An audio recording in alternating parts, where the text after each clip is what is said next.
Cem Gürdeniz'den savaş analizi. Amerikan donanması 24 saat bile dayanamaz. Pasifik'te Çin ile Amerika arasında savaş ihtimalini yorumlayan emekli tümamiral Cem Gürdeniz, iki ülke denizcilik gücü arasındaki devasa uçuruma dikkat çekti. Amerikan donanmasının Çin karşısında hiçbir şansı bulunmadığını kaydeden Gürdeniz, Amerika Birleşik Devletleri İmparatorluğu'nun çökmekte olduğunu, fakat insanların Netflix ve Hollywood hikayeleriyle hala kandırılmaya devam ettiğini söyledi.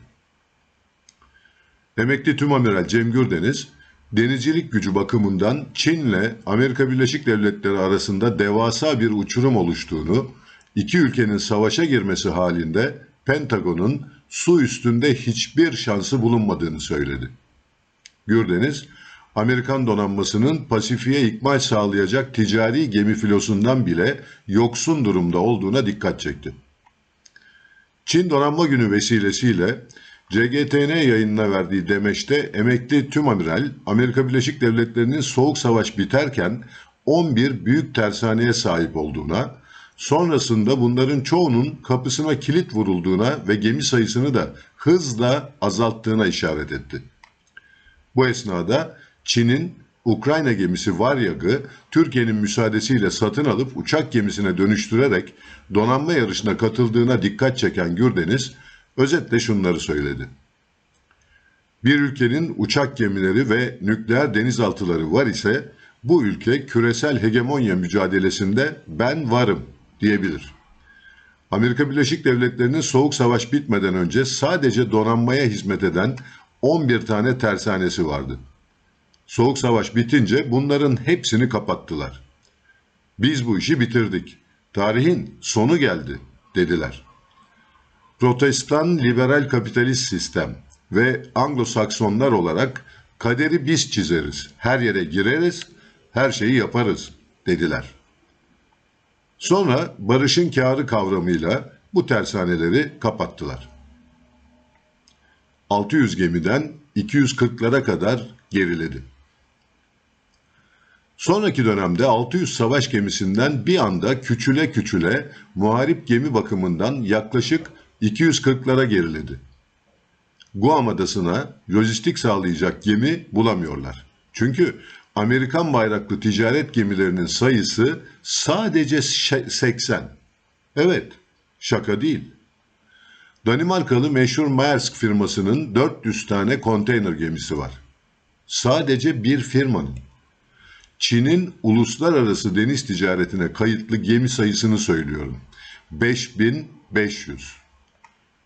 Amerikalı senatör de bağırıyor. Adamların 5500 ticaret gemisi var. Bizim sadece 80 diyor.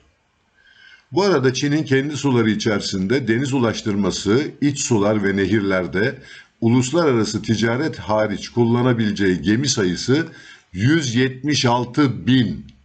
Yani muazzam bir uçurumdan bahsediyoruz. İmparatorluğun çöküşü donanmada başlar. Amerika Birleşik Devletleri çöküyor. Bir imparatorluğun çöküşü önce donanmayla başlar. Osmanlı İmparatorluğu'nun çöküşü 1565'teki Malta Seferi'nde başladı ve arkasından İnebahtı 1571. Bu iki olay Osmanlı'nın çöküşünü hızlandırmıştır. Karadaki çöküşe konu 2. Viyana kuşatması ve Karlofça Anlaşması. Bunlar da önemli ama denizle bağın kesildiği anda ve ülkende oluşturduğun askeri gücü uzak deniz alanlarına intikal ettiremediğin sürece sen artık bir imparatorluk değilsin. Amerika Birleşik Devletleri'nin elinde kala kala 11 uçak gemisi ve toplamda 68 nükleer denizaltı var. Hollywood çok önemli bir etki, onu söyleyeyim. Netflix ve Hollywood'la cahil kesimleri kahramanlık hikayeleriyle göz boyayarak şahane biçimde aldatıyorlar. Ben diyorum ki Çin donanması Amerikan donanmasına Pasifik'te 24 saat bile hayat hakkı tanımaz. Satır donanması. Suyun altında mücadele devam eder tabii ki. Suyun altı hala bilinmiyor. O yüzden hep diyorum son kararı denizaltılar verecek. Dengeyi sağlayan Rusya, Çin olmasaydı. Gemilerin cephanesi kısıtlıdır. Pasifik'te cephane harcadıkça yenilenmesi lazım. Peki bu yenilenme nereden olacak? Anavatan Amerika Birleşik Devletleri'nden. Amerika Birleşik Devletleri'nin ana vatanından bu füzeleri ve cephaneyi kim getirecek? Ticaret filosu. Peki bu ticaret filosunu kim koruyacak? Çin denizaltılarından ve eğer ittifaka girerlerse Rus denizaltılarından kim koruyacak? Gemi yok. Çin'in 426 savaş gemisi var. Bunların ağırlık merkezi Batı Pasifik. Amerika Birleşik Devletleri'nin 243 gemisi var. Ağırlık merkezi neresi? Bütün dünya. Fakat Amerikan donanmasının zayıflığı dünya için iyidir. Amerika Birleşik Devletleri donanması eğer Çin donanması kadar güçlü olsaydı şu anda Türkiye paramparçaydı. Bizi parçalamışlardı. Ege, Mavi Vatan, Doğu Akdeniz, unutun bunları. Hepsi bitmişti.